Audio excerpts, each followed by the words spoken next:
Uh, No. okay, so I started this because what I usually do is I put this on YouTube, the StreamYard broadcast. I take like a piece of it, maybe like 20 or 30 minutes, put it on YouTube, and then the rest of it is just normal Ah, streaming. I see. Yeah. All right. So, and we're good to go here, man. So we're gonna get the show on the road. All right. And here we go. Welcome back, ladies and gentlemen. This is the Business Casual Basketball Podcast. Excited to be back with you guys as we're into round 2 of the NBA playoffs now. Things are really ramping up. We're in the middle of Heat and Bucks right now as we're recording. Me and Daniel are kind of taking this in, and we talked about that a little bit. But basically, I mean, this bubble has been insane. We've had one Game 7 so far. We have another tonight. We've had some upsets. We've had riveting storylines, the whole nine, anything you can ever hope for in a bubble environment like this. It's all gone really well. But to help me kind of look at some of the teams that have already been dismissed from the bubble, some teams that have been eliminated and are looking forward now to their offseason plans. I have Daniel Lubovsky here to help me dive into all this. He's the managing editor at the Night News, writer and editor at Hoops Habit, contributor for Rotoballer NBA and Celtics blog. Daniel, you're around the block here, man. You have a lot going on, and you definitely stay busy, as I can see here. So thanks for taking the time to join me tonight. Excited to dive into these teams that have been eliminated. But as we're about to see, that does not mean that their story is done. They're just getting started, and they have a lot to decide and look forward to as we go into the coming months. Thank you so much for having me. All that list makes it sound like I'm a lot more accomplished than I actually am. Hey, it just proves you're multidimensional, man. You have your foot in a lot of different projects here, so I admire that. Can't argue with that. But here's what we have going on tonight, man. We're going to look at 6 teams, time permitting, that have been eliminated from the playoffs, and we can of course look at the series, look at the teams that eliminated them, but it's primarily going to be just a little bit of a look at the aftermath of these teams to look at like where they're going to go from here. A few teams in particular have a lot of decisions to make. One team has a player that has been tweeting during this game tonight that puts his future into question. So I'm really looking forward to talking about him. I'm sure you know who that is. He's we all do. a little bit cryptic right now, keeping us all on our toes. But we're fresh off of Game 7 here, man. We came off of an amazing series, some epic battles between Jamal Murray, Donovan Mitchell. They gave us a lot to look forward to, a lot to just get excited about in round 1. So let's go ahead and look at Utah and as it pertains to their future, what they can do going forward. First order of business, Donovan Mitchell, Spida, got to lock him up, get that settled. Extension coming. That's already been reported by several people on Twitter. That's a done deal. For Donovan Mitchell's performance, I mean, I was very impressed. He had a couple of rough goes at it with Houston the past couple of years, and I think that matchup in particular really gave him some issues. But going against Denver with some of the players that he can exploit on defense, Jokic in particular, just being able to get downhill, get some great looks, and be able to come off those screens and just pull up immediately really helped him out, I think, for his confidence, getting him some great looks and get going in that series. So for you, Donovan Mitchell, I mean, what stood out to you about his performance, and what's going on with Utah, man? What's next for them in the after this big just disappointment for them this close to round 2? So it's kind of funny. Before the Denver-Utah series, I wrote their playoff preview for Hoops Habit. And one of the things we do for the preview is we write 3 questions. And so one of the questions I had was, what does Donovan Mitchell look like in the playoffs against a team that's not the Houston Rockets? Because he's played in 3 before this year, played in 3 playoff series. We know the one he did against not Houston, which was against Oklahoma City, and he just tore them into pieces. Yep. But then the last 2 and the most recent 2 were against Houston, and he really struggled. I think he averaged around 20 points and shot below 40% from the field, below 40% or maybe 30% even from 3. And so I think that definitely sort of created this perception about him. But obviously Houston's not the most ideal matchup for him because of their ability to switch and all the defenders they can throw at him. So Denver obviously was different in that sense because their defense as a whole isn't so great. especially with Gary Harris and Will Barton out for most of the series. Gary Harris, I guess, came back, but Will Barton has yet to appear. And you kind of saw how it worked out in the series where he just went at Nikola Jokic in the pick and roll. And Jokic, for as much as he might try on defense, just couldn't really stay up with that explosiveness coming off the screen. Not even close. No. Not even close. That whole series just, I really felt like Jokic was, I mean, he does what he can, but a lot of times he just really got exposed. I mean, this is a little bit off topic, but because this is going back to the Nuggets side, but I posed a question on Twitter recently saying that, like, if he's your anchor, like if he's the guy in the middle for you, can you go forward and win a championship with somebody that can be exploited in that fashion in the pick and roll? I was just really skeptical of it. I mean, I don't want to write it off completely, but this series posed a lot of questions on that front. I mean, that's a lot to cover for, seeing as he's going to be at the point of attack for a lot of these pick and rolls. Well, I guess it depends. Well, first of all, I think why a couple years ago they brought in Paul Millsap to sort of mitigate those issues that Jokic brings to the table. Obviously, Paul Millsap has aged quite a bit over these last few years. Still a really good defender, but obviously not the coming off an all-star that he was when he first signed. Jeremy Grant, I think Millsap's a free agent this year, he has a player option, so if he goes, right, then again, so is Grant. But I would like to imagine Denver tries to bring back Grant. I think it's really matchup dependent. Utah obviously ran the pick and roll a lot, but against the Clippers, I don't know if the Clippers have anyone to really like explode off the pick and roll and get downhill. I guess Lou Williams, but I don't know if that's sort of what they're going to have Kawhi and Paul George do. So I guess we'll see how, maybe the Clippers just decide to do that, sort of go away from their normal game plan, or maybe they just sort of stick to what they're best at. True. Another thing I was thinking about in this series is a key absence, and that was for Utah. Bogdanovich was nowhere to be seen here. He had wrist surgery a while back. I think his presence was sorely missed as somebody else that can kind of create his own shot. Actually pretty good at getting downhill as well. Great shooter. I mean, he had an excellent shooting season from all over the court, much like Chris Middleton, somebody that could kind of keep Denver honest, and they're not looking to get buckets from Donovan Mitchell at every single point. I think that's something they miss sorely. Do you feel as though if they had him in this series that things would have turned out differently? I mean, I don't think we can ever really say for sure whether things would have turned out differently, but I obviously, especially when you consider how thin they were during these playoffs, a guy like Bogdanovich, who I'm looking at the stats right now, 20.2 points, shot 41.4% on over 7 threes a game. Definitely couldn't hurt, just as far as stretching the floor and being another source of offense, and then sort of filling in another spot of the rotation. Exactly. So, I mean, and it makes me wonder going forward, like this core that they have set up. I mean, on paper, excellent. Conley, Mitchell, Gobert, Bogdanovich, Royce O'Neal. I mean, they have some key value acquisitions. Jordan Clarkson was awesome for them. This core, Mitchell, Gobert, you bring back Bogdanovich. The Jazz have to be thinking that this core is, I hope that they're confident that they are capable of taking the next step, not just going to the first round or even the second round, but really being a championship contender. Because even though Donovan Mitchell is still young, I mean, Gobert is in the prime of his career. Bogdanovich is near his prime, even though he's, I think he's over 30 at this point. I mean, the expectations just keep rising in Utah. And if you have Mitchell, a superstar or a superstar in the making that's knocking on the door of being a, top whatever 20 player or whatnot, then I mean, you really have to look forward in the future and say, like, what can we do to really win a championship? And I think they need at least another go at it or two to really see if they can actually get to the next level. Because this season it was injuries. Before, they didn't have that creator to go alongside Mitchell. They didn't have Bogdanovich. They didn't have Conley. So going forward, do you think they run this group back? Do you see any key changes that they can make on the margins? I mean, that's all I could really see them doing at this point, since Gobert is commanding so much money and Supermax is in the picture for him. So just wondering where they can actually go with this core. I don't see them making any other major changes.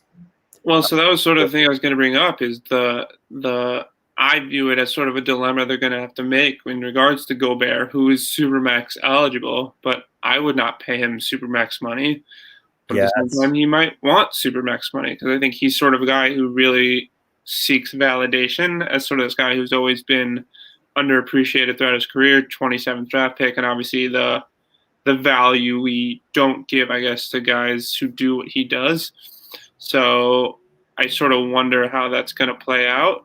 And the thing that's so frustrating if you're a Jazz team, it's like you're in the West, and the West, just like we say it every year, but it's like it literally keeps getting better and better. It does. Like I can literally see all 15 teams semi-realistically competing for a playoff spot next year. All 15. You're not wrong. Like, you're not wrong. It's an absolute dogfight, and that's why with these teams, it's not enough to say we have a core or we have a plan. You know, you have to be willing to adjust the little things, because at this point, everybody can play. Everybody has talent. You have to be willing to win on the margins. I mean, that's the only way you're going to make it. I mean, we saw in that last series. I mean, game 7, it was the last possession, the last shot of the last game. I mean, that's how close it is between you and another Western Conference team, the difference between going home and going to round 2. So, yeah, I mean, for Utah, I think they make some small changes, nothing huge. I mean, this core has the makings of greatness, but so do a lot of teams, including the Nuggets. So, yeah, in the West, what does that get you? Exactly. In this case, a quick ticket home, you know? Yeah, maybe home court advantage in the first round. That's possibly, yeah. It's tough to say, man, but it's rough out there for sure. So we're in the Western Conference. Let's just stick with it. We're going to go up to another team here that had a really nice run in the first round, a little bit outmatched, but they really punched above their weight for a lot of this, and that's the Dallas Mavericks, man. Interesting offseason for them. My first thought is Porzingis, because he missed most of that series with that torn meniscus. That's unfortunate. Luckily, it wasn't in that knee that he had the torn ACL in, but it still presents some questions when it comes to his health. I mean, Kawhi Leonard has become a player that has to be load managed every season. You're not going to see him play any more than maybe 30, 31, 32 minutes a game for the whole season, because that's just how it goes now. It's just always going to be an issue with him. You don't want him to break down before you get to the playoffs in the later rounds. And I'm seeing a trend kind of develop with Porzingis, only 25, but with these injuries and his height, that's the other thing. He's 7'3", so you have to take that in consideration, and you don't want something else to happen to him that further compromises his availability. So that duo is dynamic, but they're really going to have to think about signing somebody that can come in and play those minutes that Porzingis is out, or he's playing less minutes, whatever the case may be. That's my first thought when it comes to the offseason, finding somebody that can kind of suck up some of those minutes when he's not there. Well, it's tough to find someone to – well, it's funny because, Dwight Powell, who I think was the starting center for however long he was in there before he tore his Achilles, so that's sort of a option at center. But I think the thing you have to battle with is the uniqueness of Porzingis is partially what made Dallas have, I think, statistically the best offense of all time. Yes. There aren't many 7-footers who could shoot threes. So when you talk about sort of filling his minutes, you kind of would like to find someone who can sort of approximate those same skills. And I guess maybe Maxi Kleber is that guy, but it's not easy, especially, I guess, if you're trying to find someone as a backup. So exactly. But in terms of his health, I mean, it's got to, like, if you're the Mavs, you still make the trade, you still sign him to a max deal, but it doesn't make it any less worrisome. I mean, this is like you just can't, like, it's one of those things where they could do sort of all they can, but at the end of the day, 7'3" is 7'3", and when you're that tall, but like ACL and meniscus aside, he's had a bunch of like nicks and bruises, and also I'm a Knicks fan, and I've watched him for a few years, and I don't say this as like salty, but dude gets fatigued as the season goes on. That's true. We've seen it every season. And every New York, it was a trend. Like, you got to game, what was it, 40, 50, and you just saw the decline. You just saw him, just the deficiency just declines and everything like that. That's another great point. I mean, it's not just injuries, it's fatigue. And that's another reason why I think you're going to see him play max 70 games next season. I think be a fair approximation, 65 to 70.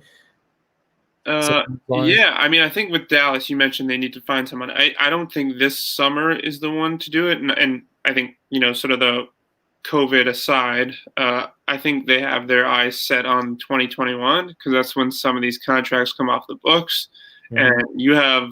I think some of us have always sort of questioned why Dallas has never been such a good free agent destination. They've tried to get a lot of players in the past: Darren Williams, Carmelo Anthony, Dwight Howard, DeAndre Jordan the first time. So maybe because you could do a lot worse than no state income tax in a place in a city like Dallas. But so yeah, I guess I wonder if Luka.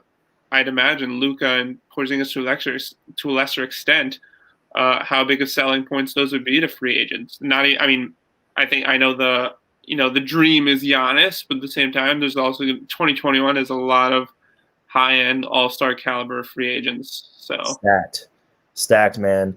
And when you said that initially, saying that you're not sure if Dallas is going to be a free agent destination, my first thought is wow, really? Because it's like you said, the money situation is great. That's an advantage there with the lack of the income tax. And Luka is already, one of the best players in our league. He's going to be a perennial MVP candidate, winner. I'm sure he's going to win multiple awards.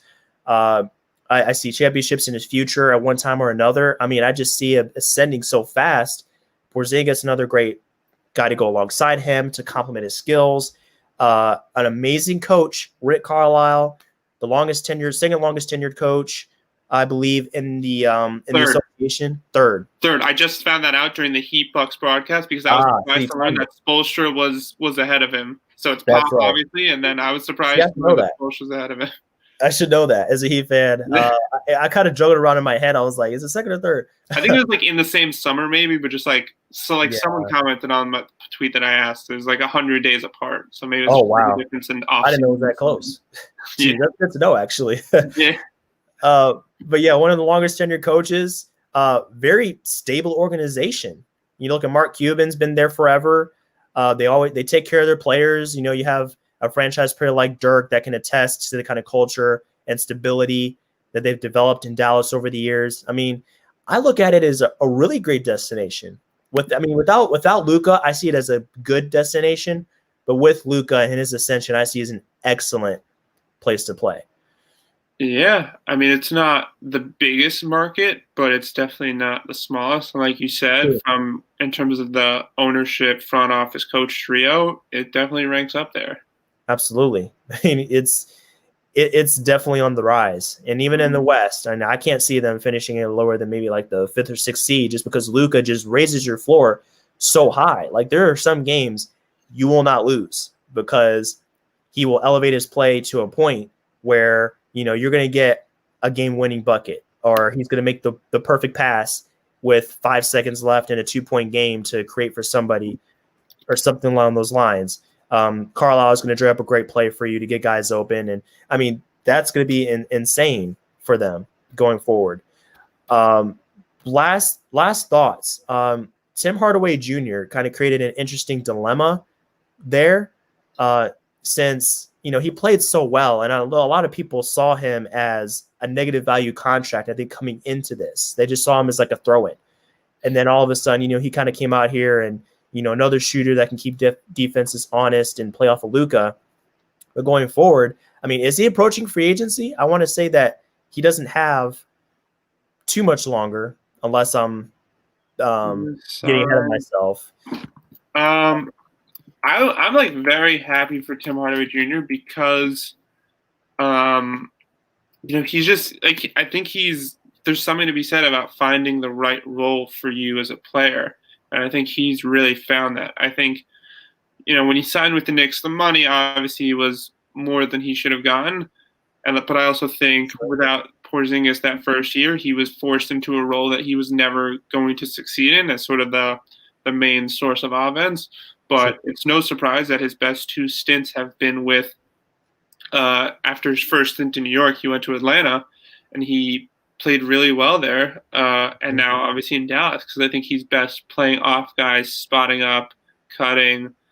He's pretty athletic and just being more of a complementary piece.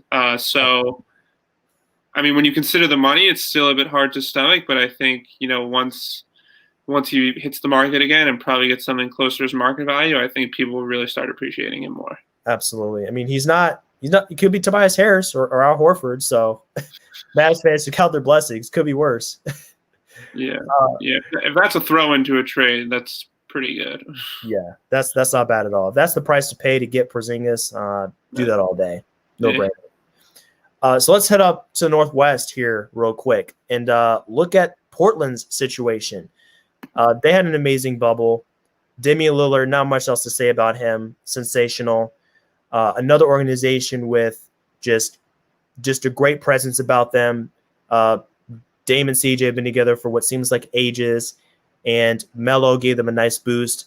They just kind of ran out of gas and just didn't have enough healthy bodies towards the end. All those guys they were missing, they fought hard, though. I definitely admire that.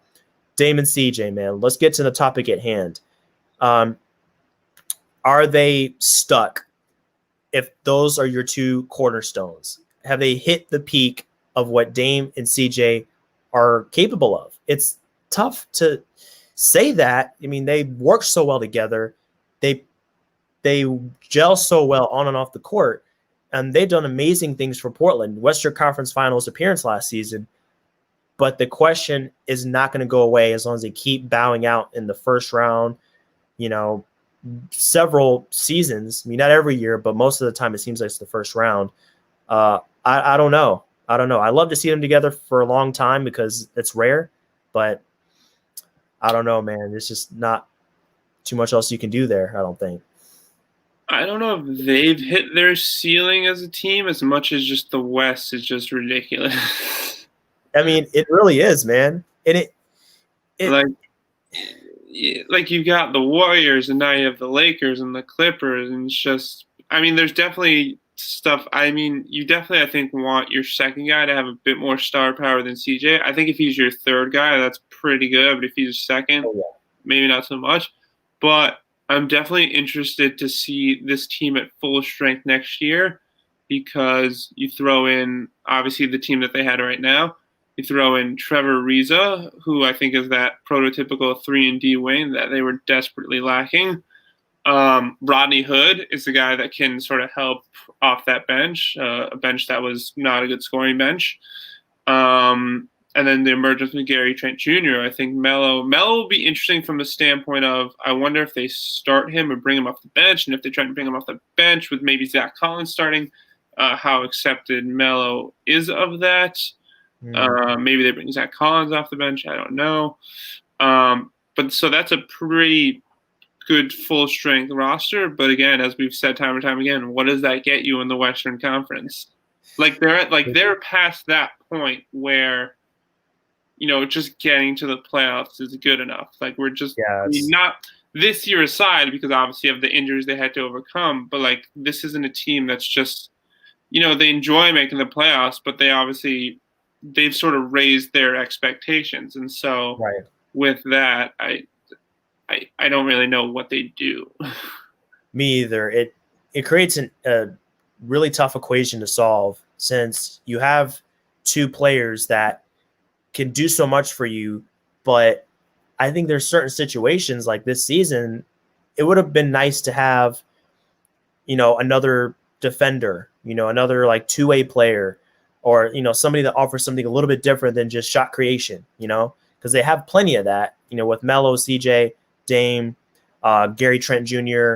Like, you have plenty of that. But I think wing has been the position where they've just kept trying to find something steady. They had a little bit of that last season. Mo Harkless and Minu gave them a lot on that end. You bring back Ariza, he's good, but he's going to be another year older. Melo's going to come back, and he's not going to offer that kind of two-way play on the wing.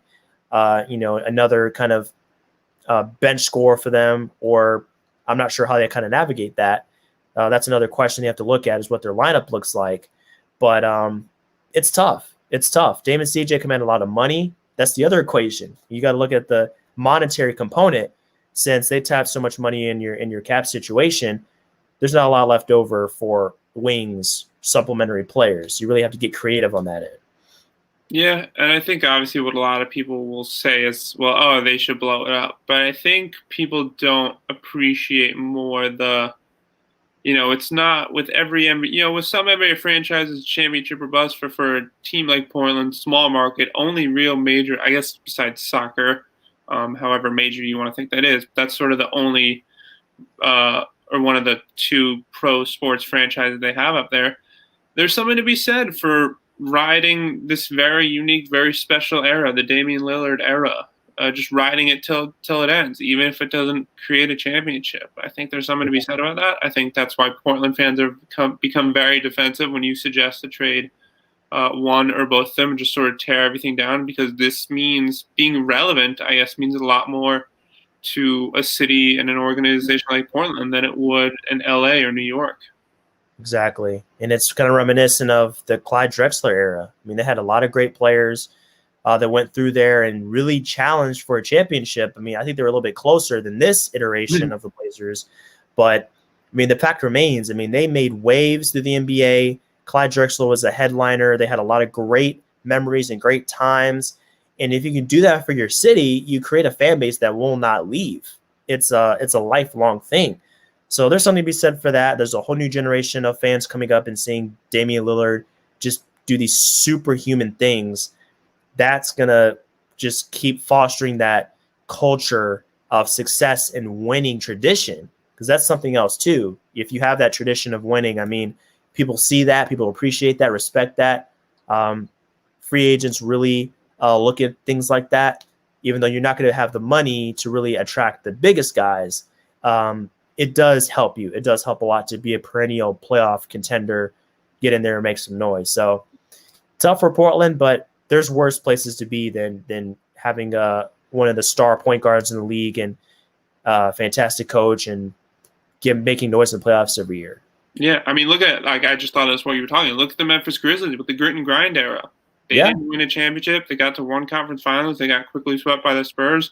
No finals appearances. And yet I think eventually all four of those guys, Mike Conley, Tony Allen, Zach Randolph, Marc Gasol, all their numbers, I imagine, are going to be retired by Memphis. Without a doubt. Without a doubt. It wouldn't be right any other way around it. You got to reward those guys for establishing a winning culture and in there in Memphis. So we're over on the East now, man. We have 3 teams to look at here. The interesting thing about all 3 of these teams is that all 3 have a coaching vacancy. So that creates another element of mystery around these teams. We're not sure what direction they're going to go in. So let's start with the Pacers, since that was a big headline. There's a lot of questions with that team right now.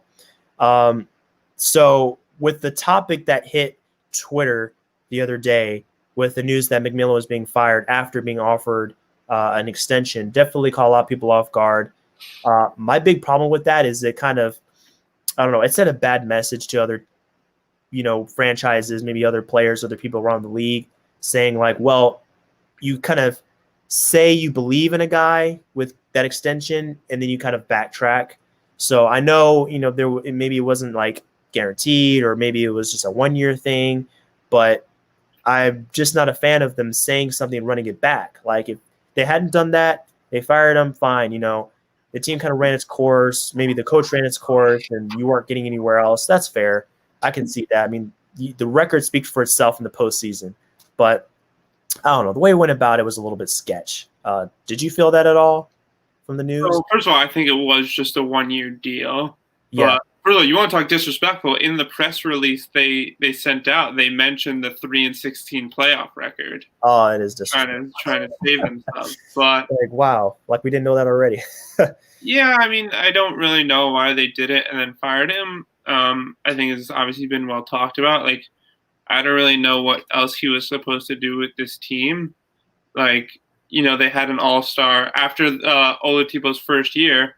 He's an all-star the next year, then he goes down. This year, Sabonis is an all-star, he goes down. That's your 2 all-stars who go down. Oladipo is back this year, but he obviously wasn't the same. So I mean, maybe you want them to win a game or two, but I don't. It's still an L. Yeah, Yeah, I don't know. it's not completely fair. Like, you got to give them at least one shot with a full roster, which I don't know if it would happen or whatever happened, but it doesn't look good. It does not look good from the Pacers organization side. No, it doesn't either. And it's kind of surprising because what I've seen from the organization over the past few years were good things. I'd seen them make great trades. I'd seen them put a lot of confidence in that coach, a lot of confidence in the way they just their full philosophy. Things that really they made a lot of great decisions, and this one was the rare, I think, bad decision on their part. But aside from that, I mean, Oladipo not 100%. I mean, the trade rumors are flying right now. I mean, you log on Twitter and every day it's another scenario. Oladipo to the Heat, Oladipo to the Timberwolves, or whatever the case may be. To the Knicks. The Knicks. I mean, why not talk about the Knicks? They're in every trade scenario, every draft scenario, every free agent scenario. Throw them in there too. For Oladipo, I mean, I'm a huge fan of Oladipo. Got his jersey last Christmas. I went to the Hawks game here in Atlanta where the Pacers were playing. I was rooting from the whole time. I really want to see him do well. I think he can still get to at least near that level he was pre-injury. For the Pacers, I just don't know. The relationship might have deteriorated a little bit, just seeing as how he acted, his body language after that win. He's not happy with the organization, how things turned out. So even if you do want him back, even if you do want to resign him, I don't know if he wants to. It might be beyond repair. I'm not sure. Well, I too am an Oladipo fan because he helped me to the fantasy championship his first All-Star year. Nice.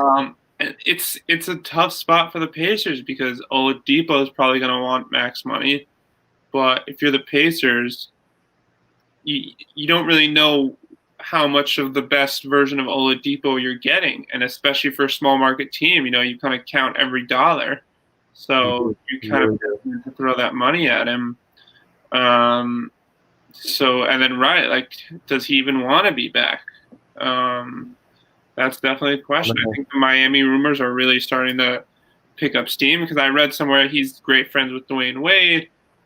He's like part owner of a gym down there. We also saw being friends with Dwayne Wade, how that got Jimmy Butler down there because he sort of got an inside look at the culture there.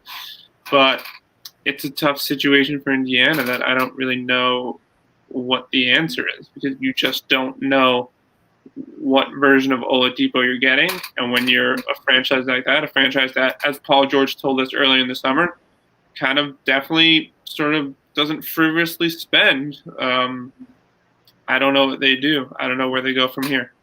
Me either, man. With small markets, I think what I've seen from the front office is, I mean, everybody's committed to winning a championship. That's everybody's goal. But with the smaller markets, I feel like, it was with Memphis, with the example you just gave it earlier, with their continued playoff presence. And even though they didn't win it all, they made some great strides and did a lot for that city. It's kind of the same story here. I mean, you have a organization, a city. I mean, you don't generate as much revenue. You don't have the TV deals. You have to operate with certain restrictions that other teams might not have. When you do achieve what the Pacers and the Grizzlies previously and teams like that, Portland, have achieved, I think I don't know. I mean, I don't want to say they're content with that. I mean, they hate to lose. Everybody hates to lose, and they want to go far. But I think they're less likely to tear everything down and start over until it's completely run its course, because they know how much just making the playoffs and being successful means to the fan base. So even though this core, it's like, it doesn't scream championship, it's not the best, it's still very capable. And I agree with you, man. I wish you got a fair shake, so to speak, and to really see everybody healthy. Because, I mean, Sabonis in particular, I mean, he didn't make an appearance, and he's vital to that team. So it's just a tough story to see. Mm-hmm. Man. So, I mean, I don't know what else to say about the Pacers other than they just had their shot and it didn't really go for them. But let's get to what we've seen tonight. I mean, tonight is pretty interesting. Let's get to the cryptic tweets. Joel Embiid tweeted, just about an hour ago or so that I'm still unhappy, which I think is directly he's talking about his commercial with the gifts and everything, the Mountain Dew commercial where he's like, I'm very unhappy. And with the gifts that are being thrown around. So I think it's kind of like I want to say it's like I think it has double meaning. Do you feel like that tweet has double meaning just looking at where he's at right now, what's just happened with his playoff run? For sure. It's no coincidence he started tweeting in the last couple of nights. You see what Jimmy Butler's doing. Him and Jimmy Butler had a really good relationship. I think he even said after Butler left, he's still upset. Yeah. Yeah, I saw that too. And it's crazy that the Sixers have invested so much in him and that team. They're the inverse of these small markets. They're throwing all the money at these players and making all the moves. They've just gone all in on championship or bust mentality. They're like, nope, playoffs is not enough. Second round's not enough. Conference finals, nope. Championship or bust. Didn't get anywhere to close this season, so they fired Brett Brown. That's a tough way for him to go out. Just seeing as that roster had probably like a 1% compatibility rating as far as everybody fitting together. It just wasn't there from the start. Fooled a lot of us because I still thought they were going to make a run through the East and at least be a contender in the East. Of course, that didn't happen. With Ben and Embiid, this happens all the time. Are they just so incompatible together that the other three guys in there don't matter? Or can they work it out? They just need to find three players in the middle there to fill the gap, to kind of connect them, if you know what I mean, to kind of make them fit together better. Can they make that work? So a few weeks ago, I wrote about this for Hoops Habit. I think once Simmons went down, and I looked at the numbers and was kind of shocked to find that their first year together, 2017, 2018, among two-man combinations, they had the highest net rating in the league among lineups with, I think, more than 800 minutes. And the difference between 1 and 2 was bigger than the difference between 2 and 11. So wow, that might not be everything, but that's something. And if you look at the roster they placed around them, you talk about those three other guys. Who were they? J.J. Redick, Robert Covington, Dario Saric. All, at the very minimum, respectable three-point shooters. And then, if you remember, around February, they brought in Ersan Ilyasova and Marco Bellinelli, two also respectable shooters. And since then, they went out in the second round, obviously, I think expectations were a bit too high for a team that had yet to be in the playoffs. Right. But if you look at since then, every year they've gotten less shooting. I think Butler was the right trade to make as sort of the go-to guy, number one scoring option, but like the cliche stuff like ball in your hands last 5 seconds, blah, blah, blah. But the other moves, and I'm not even talking about Markelle Fultz, because I think coming out of college, he was the consensus number one overall pick. Right. Yep. What happened to him is just the most unlikely of things ever. Yeah. The Tobias Harris trade, I was not really a fan of. I didn't really get it. I'm saying, like, okay, wow, this looks really good on paper. You get this name, Tobias Harris, and on paper you have maybe the most talented starting five in the league.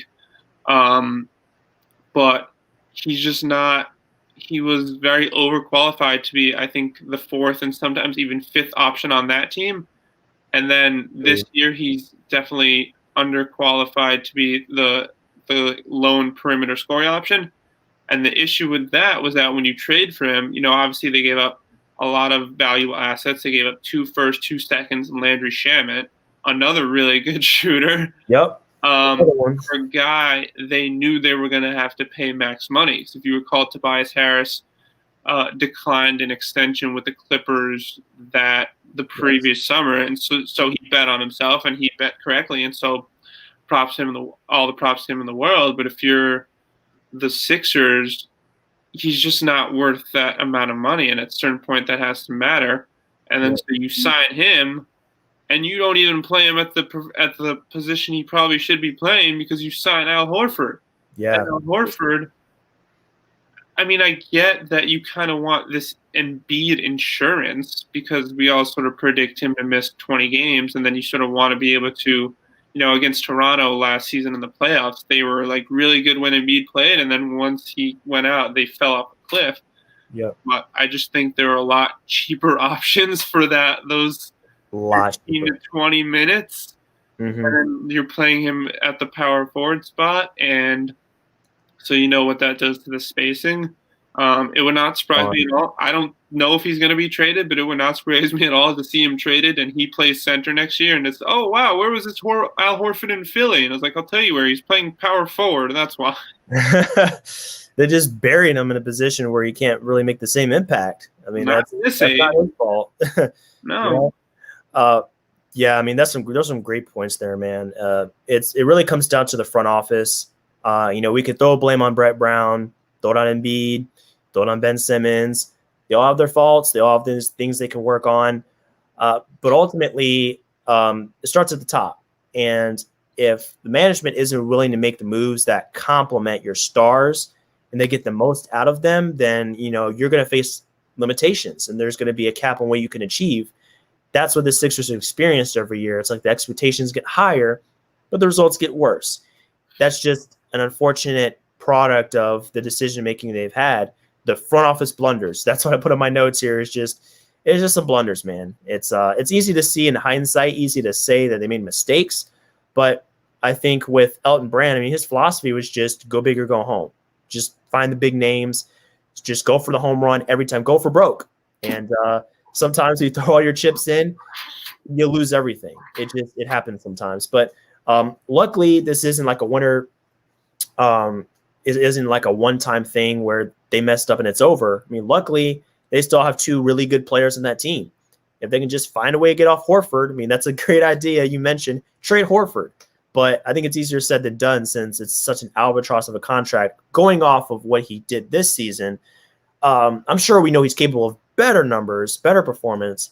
But, I mean, that's a lot of money, someone that's mid-30s, 3 years left on that deal, fully guaranteed. So they're going to have to attach assets. But unfortunately, since they got Tobias and they got Josh Richardson, they're devoid of a lot of great assets right now other than that core that they have starting. So that's just, it kind of boxed them in a little bit. Yeah, and I don't think Simmons and Embiid are the best fit. I wrote about this in the article. Embiid in the however many games I probably should have pulled it up. In the games he's played without Simmons, his shooting percentage has gone way up.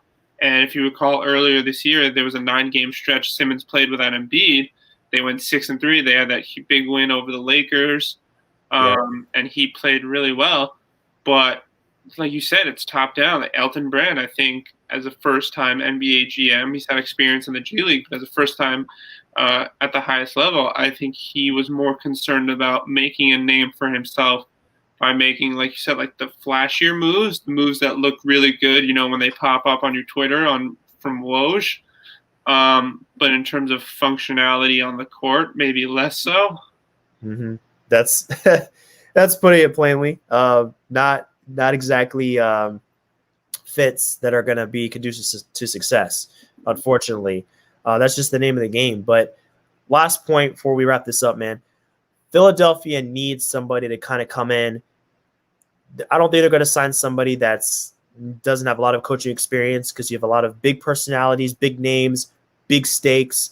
I think they need somebody that's been there, done that. Ty Lue's been linked to this coaching vacancy recently.